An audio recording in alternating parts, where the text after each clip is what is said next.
TDP party మూడో జాబితా విడుదల చేసింది. 11 అసెంబ్లీ 13 లోక్సభ స్థానాలకు తాజాగా అభ్యర్థులను ప్రకటించింది. ఇప్పటి వరకు టీడీపీ 128 అసెంబ్లీ స్థానాలకు అభ్యర్థులను ప్రకటించగా మూడో జాబితాలో మరో 11 మంది పేర్లు విడుదల చేసింది.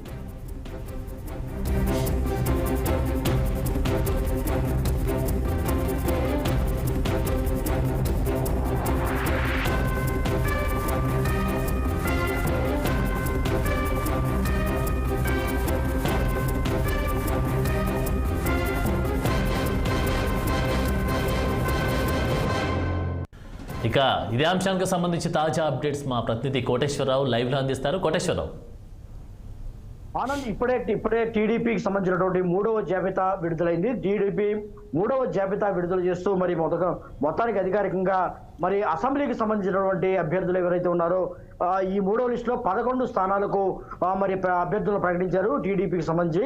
ముఖ్యంగా ఇది అసెంబ్లీకి సంబంధించినటువంటి 16 నియోజకవర్గాలకు ప్రకటించవలసి ఉండగా ఇంకా 5 స్థానాలు పెండింగ్ లో పెట్టారు. అయితే 11 స్థానాలకు సంబంధించినటువంటి అభ్యర్థుల ఎంపిక అయితే ఇప్పటికే జరిగిందని కూడా చెప్పుకోవచ్చు. ముఖ్యంగా పలాస నుంచి మరి గౌతు శిరీషను ఎంపిక చేశారు. గౌతు శిరీష గత కొంతకాలంగా మరి పార్టీకి సంబంధించినటువంటి విస్తృతంగా ప్రచారం కూడా నిర్వహించారు.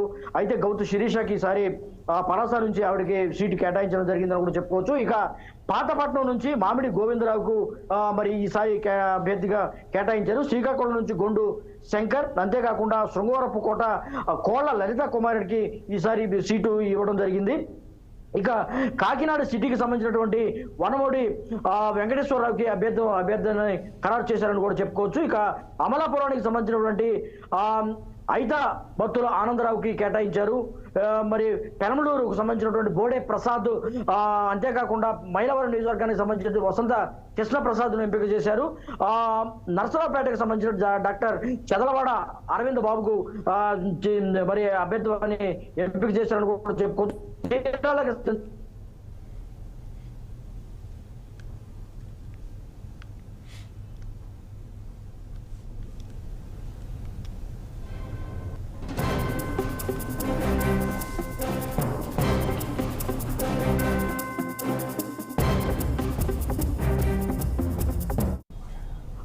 గత కొంతకాలంగా మరి కృష్ణా జిల్లాకు సంబంధించినటువంటి పెనమలూరు నియోజకవర్గాన్ని మనం చూసుకుంటే బోడే ప్రసాద్కు సంబంధించినటువంటి కొంత సంచలనంగా మారిందని కూడా చెప్పుకోవచ్చు. కొంత వివాదాస్పదంగా మారిందని కూడా చెప్పుకోవచ్చు. కొన్ని మరి బోడే ప్రసాద్కు సంబంధించినటువంటి కార్యకర్తలు ఎవరైతే ఉన్నారో వారు ఆత్మాహుతి చేసుకోవడానికి కూడా ప్రయత్నించారని కూడా చెప్పుకోవచ్చు. రాష్ట్ర వ్యాప్తంగా ఇది జరిగింది. అయితే బోడే ప్రసాద్ చివరికి ఎట్టకేలకు బోడే ప్రసాద్కి మరి తెలుగుదేశం పార్టీ మొగ్గు చూపిందని కూడా చెప్పుకోవచ్చు. అయితే పెనమలూరుకు సంబంధించినటువంటి గత కొంతకాలంగా దేవినేని మరి ఉమా మహేశ్వరరావుకి దేవినేని ఉమాకి కేటాయిస్తారని కూడా పెద్ద ఎత్తున ప్రచారం జరిగినప్పటికీ కూడా చివరి క్షణంలో బోడే ప్రసాద్ కేటాయించారు. అయితే మైలవరం నియోజకవర్గాన్ని చూసుకుంటే ఎన్టీఆర్ జిల్లాకు సంబంధించినటువంటి పెనమలూరు మైలవరం నియోజకవర్గం సంబంధించినటువంటి వసంత కృష్ణ ప్రసాద్కి కేటాయించడం జరిగిందని కూడా చెప్పుకోవచ్చు. ఎందుకంటే వసంత కృష్ణ ప్రసాద్ ఇటీవలే మరి వైసీపీ వీడి టీడీపీలో తీర్థం పుచ్చుకున్నారు. టీడీపీ తీర్థం పుచ్చుకున్న వెంటనే ఆయనకు ఖచ్చితంగా మరి ఈ మైలవరం సీటు వస్తుందని కూడా పెద్ద ఎత్తున ప్రచారం జరిగింది. అంతేకాకుండా వసంత కృష్ణ ప్రసాద్ కూడా పెద్ద ఎత్తున ఆ నియోజకవర్గానికి సంబంధించినటువంటి టీడీపీ నేతలను కూడా ఆయన కలుస్తూ ఉన్నారు. ప్రత్యేక సమావేశాలను కూడా ఏర్పాటు చేసుకొని ఆయన ముందుకు సాగుతున్న తరుణంలో ఇక మరి చూసుకుంటే సర్వేపల్లికి సంబంధించినటువంటి మరి ఒక విశేషం కూడా చెప్పుకోవచ్చు. సోమిరెడ్డి చంద్రమోహన్ రెడ్డికి మరి ఈసారి కూడా ఆయన అభ్యర్థిని ఖరారు చేశారు. ఆయన ప్రతిసారి ఎన్నికల్లో కూడా ఓటమి చెందుతూ వస్తున్నప్పటికీ కూడా ఖచ్చితంగా సర్వేపల్లి గడ్డ మరి చంద్రమోహన్ అడ్డాలాగా మరి మారిందని కూడా చెప్పుకోవచ్చు. ఎందుకంటే ఏది ఏమైనప్పటికీ ప్రతి టీడీపీకి సంబంధించినటువంటి ఎన్నికలు ఏదైనా సరే మరి సోమిరెడ్డి చంద్రమోహన్ రెడ్డి పేరు ఖచ్చితంగా ఉంటుందని కూడా నిరూపిస్తూ మూడవ జాబితాలో ఈయన పేరు ఖచ్చితంగా చోటు చేసుకుంటుందని కూడా చెప్పుకోవచ్చు. ఇది అభ్యర్థులు మరి పెనమలూరు కూడా కొంత సంచలనంగా మారిందని కూడా చెప్పుకోవచ్చు. ఇదే మొత్తంగా అసెంబ్లీకి సంబంధించినటువంటి కోటేశ్వరరావు గతంలో మనం చూసాం టీడీపీ జనసేన లిస్టు విడుదల చేసినప్పుడు గతంలో మనం చూసాం టీడీపీ జనసేన లిస్టు విడుదల చేసినప్పుడు అసంతృప్తులైతే రోడ్డుపైకి వచ్చి జెండాలు చించేసినట్టుగా చూసాం, ధర్నాలు చేసినట్టుగా చూసాం. దాంతోపాటు గుడిలో కూడా వెళ్ళి ధర్నా నిర్వహించినట్టుగా చూసాం. మరి దీనికి సంబంధించి ఇప్పుడు ఈ థర్డ్ లిస్ట్కి సంబంధించి ఇటు టీడీపీ కార్యకర్తలే కానీ అటు జన సైనికులే కానీ ఏ విధంగా స్పందిస్తూ ఉన్నారు? అసంతృప్తులు ఏమైనా బయటకు వచ్చారా? ఇంకా ఇప్పుడే ప్రకటనగా వచ్చింది కాబట్టి మరికొద్ది సేపు అయితే మరి ఇటువంటి విషయాలు అయితే బయటకు వచ్చే అవకాశం ఉంది ఆనంద్. అయితే ప్రస్తుతం అయితే ఏదైతే ఉందో అయితే వివాదాస్పదమైనటువంటి లేకపోతే ఆ సీటు దక్కని నేతలు ఎవరైతే ఉన్నారో ఖచ్చితంగా ఇటువంటి అంశాలకైతే పాటుపడే అవకాశం ఉందని కూడా మనం చెప్పుకోవచ్చు. అయితే ఇప్పటివరకు కూడా ఇటువంటి సమాచారం అయితే ఇంకా అందవలసి ఉంది. అయితే ముఖ్యంగా మరి ఏదైతే వివాదాస్పదం ఇక్కడ కృష్ణా జిల్లా మరి పెనంలూరు కానీ లేకపోతే ఎన్టీఆర్ జిల్లా మైలవరాలకు సంబంధించినటువంటి కానీ అంశాన్ని అయితే మనం ఒకసారి పరిశీలించాలి. ఎందుకంటే మాజీ మంత్రి మరి టీడీపీలోనే సీనియర్ నేత అయినటువంటి ఉమామహేశ్వర కాకుండా మరి వసంత కృష్ణప్రసాద్కి ఇటీవల రీసెంట్గా జాయిన్ అయినటువంటి వసంత కృష్ణప్రసాద్కి మరి ఏదైతే మరి ఇప్పుడు ఎమ్మెల్యే సీటుగా ఎమ్మెల్యే అభ్యర్థిత్వాన్ని ఖరారు చేశారో దీని మీద కొంత చర్చ జరుగుతుంది. గత కొంతకాలంగా వివాదాస్పదమే నడుస్తుంది.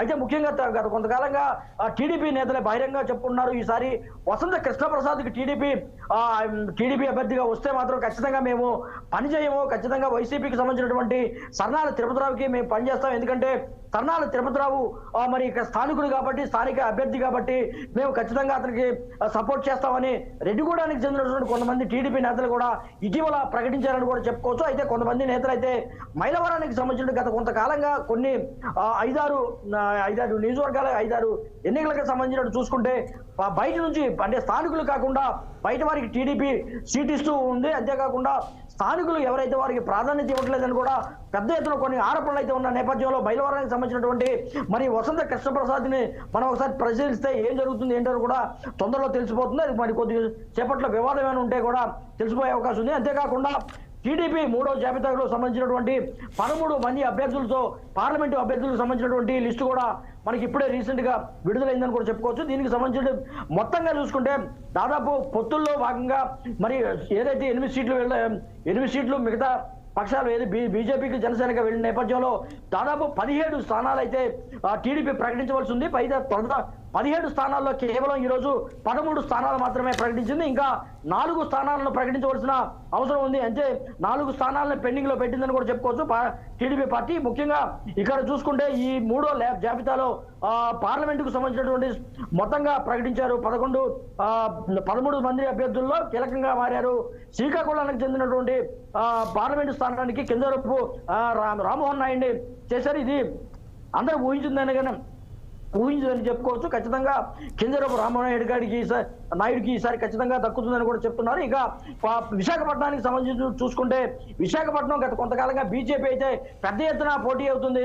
పెద్ద ఎత్తున మరి బీజేపీకి విశాఖపట్నం ఇవ్వాలని కూడా పెద్ద ఎత్తున మరి వచ్చిన నేపథ్యంలో ఈసారి ఖచ్చితంగా టీడీపీ మరి అభ్యర్థిని అయితే ప్రకటించింది. ఈ విశాఖపట్నానికి సంబంధించి ఈసారి మోత్కుపల్లి భరత్కి కేటాయించిందని కూడా చెప్పుకోవచ్చు. మోత్కుపల్లి భరత్ గత కొంతకాలంగా టీడీపీకి సంబంధించినట్టు ఉన్నారు. అంతేకాకుండా బాలకృష్ణ మరి అల్లుడు కూడా చిన్నల్లుడు కూడా చెప్పుకోవచ్చు భారత్.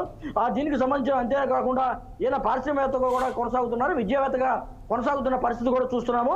విశాఖపట్నాన్ని మొత్తంగా చూసుకుంటే బీజేపీకి కాకుండా మరి టీడీపీ అయితే ప్రకటించింది. ఇక అమలాపురానికి చూసుకుంటే ఇది ఎస్సీ సామాజిక వర్గానికి సంబంధించినటువంటి అమలాపురం సామాజిక నియోజకవర్గం ఇది గంటి హరీష్ మాధూర్కి ప్రకటించారు. ఇక ఏలూరుకు సంబంధించినటువంటి చూసుకుంటే పుట్ట మహేష్ యాదవ్కి పుట్ట మహేష్ యాదవ్ ఎవరైతే ఉన్నారో ఏదైతే యనమల రామకృష్ణుడు అల్లుడు అని కూడా చెప్పుకోవచ్చు, పుట్ట సుధాకర్కి కొడుకు అని కూడా చెప్పుకోవచ్చు. ఆయన గతంలో కూడా మరి విభిన్న పదవుల్లో కూడా నిర్వహించారు వీరి తండ్రి. ఇప్పుడు మరి మొత్తానికి చూసుకుంటే ఏలూరుకు సంబంధించిన పుట్ట మహేష్ యాదవ్ మరి యాదవ సామాజిక వర్గానికి చెందినటువంటి అభ్యర్థులకి అయితే బీసీకి సంబంధించినటువంటి ఏలూరు కేటాయించారని చెప్పుకోవచ్చు. ఇక కీలకంగా మారినటువంటి మరి విజయవాడ పార్లమెంటుకు సంబంధించినటువంటి చూసుకుంటే ముఖ్యంగా కేసినేని శివనాథ్కు చిన్నికి ప్రకటించారు. అయితే విజయవాడకు సంబంధించినటువంటి కూడా పెద్ద ఎత్తున మరి బీజేపీకి ఇవ్వాలని కూడా పెద్ద ఎత్తున పట్టుబట్టారు. బీజేపీ నాయకులు అయితే గత కొంతకాలంగా ఈ స్థానం మీద కీలకంగా వ్యవహరించారని కూడా చెప్పుకోవచ్చు. ఎందుకంటే ఈ స్థానాన్ని సుజనా చౌదరి కోరుతున్నారని కూడా పెద్ద ఎత్తున ప్రచారం అయితే జరిగింది. ఎట్టకేలకు విజయవాడ కూడా మరి టీడీపీ అభ్యర్థిని ప్రకటించి ఒక సంచలనానికి అయితే దారితీస్తుందని కూడా చెప్పుకోవచ్చు. కేసీఆర్ శివనాథ్ గత కొంతకాలంగా ఏదైతే ఉందో ఆయన 2-3 సంవత్సరాల నుంచి ఇక్కడ పార్లమెంట్ అభ్యర్థిగా పోటీ చేస్తారని ఒక ప్రచారమే జరిగింది. అంతేకాకుండా సిట్టింగ్ ఎంపీ ఎవరైతే ఉన్నారో కేసినేని చిన్నికి సోదరుడు, వీరిద్దరి మధ్య కొంత వివాదాస్పదంగా నడుతుంది. అయితే ఇద్దరు అన్నదమ్ముల మధ్య కొంత గ్యాప్ అయితే ఉందని కూడా చెప్పుకోవచ్చు. ఎట్టగోలకి కేసినేని శివనాథ్కి కేటాయించారు. ఇక గుంటూరుకు సంబంధించినటువంటి చూసుకుంటే కీలకంగా మారుతుంది పెమ్మసాని చంద్రశేఖర్. ఈయన ఎన్ఆర్ఐగా ఉన్నారు, ఇటీవలే మరి టీడీపీలో చేరారని కూడా చెప్పుకో. ఇక నరసరావుపేటకి సంబంధించినట్టు చూసుకుంటే లావు కృష్ణదేవరాయలు ఈయన సిట్టింగ్ మరి ఎంపీగా ఉన్నారు, వైసీపీ నుంచి ఇటీవలే మరి వైసీపీలో చేరారు. ఇక బాపట్లకు సంబంధించి చూసుకుంటే బాపట్ల ఎస్సీకి సంబంధించినటువంటి రిజర్వ్డ్ స్థానం ఇది. టి కృష్ణప్రసాద్ ని కేటాయించారు. ఇక నెల్లూరుకు సంబంధించినట్టు చూసుకుంటే వేమిరెడ్డి ప్రభాకర్ రెడ్డి, ఈయన ఇటీవలే రాజ్యసభ సభ్యుడిగా రాజీనామా మరి పదవి విరమణ చేశారు. ఈయనకి మరి ఖచ్చితంగా ఇటీవలే వైసీపీ నుంచి టీడీపీలోకి వెళ్ళారు. అంతేకాకుండా వేమిరెడ్డి ప్రభాకర్ రెడ్డి భార్య ఎవరైతే ఉన్నారో ఆవిడకి కూడా. Right, thank you Koteswararao.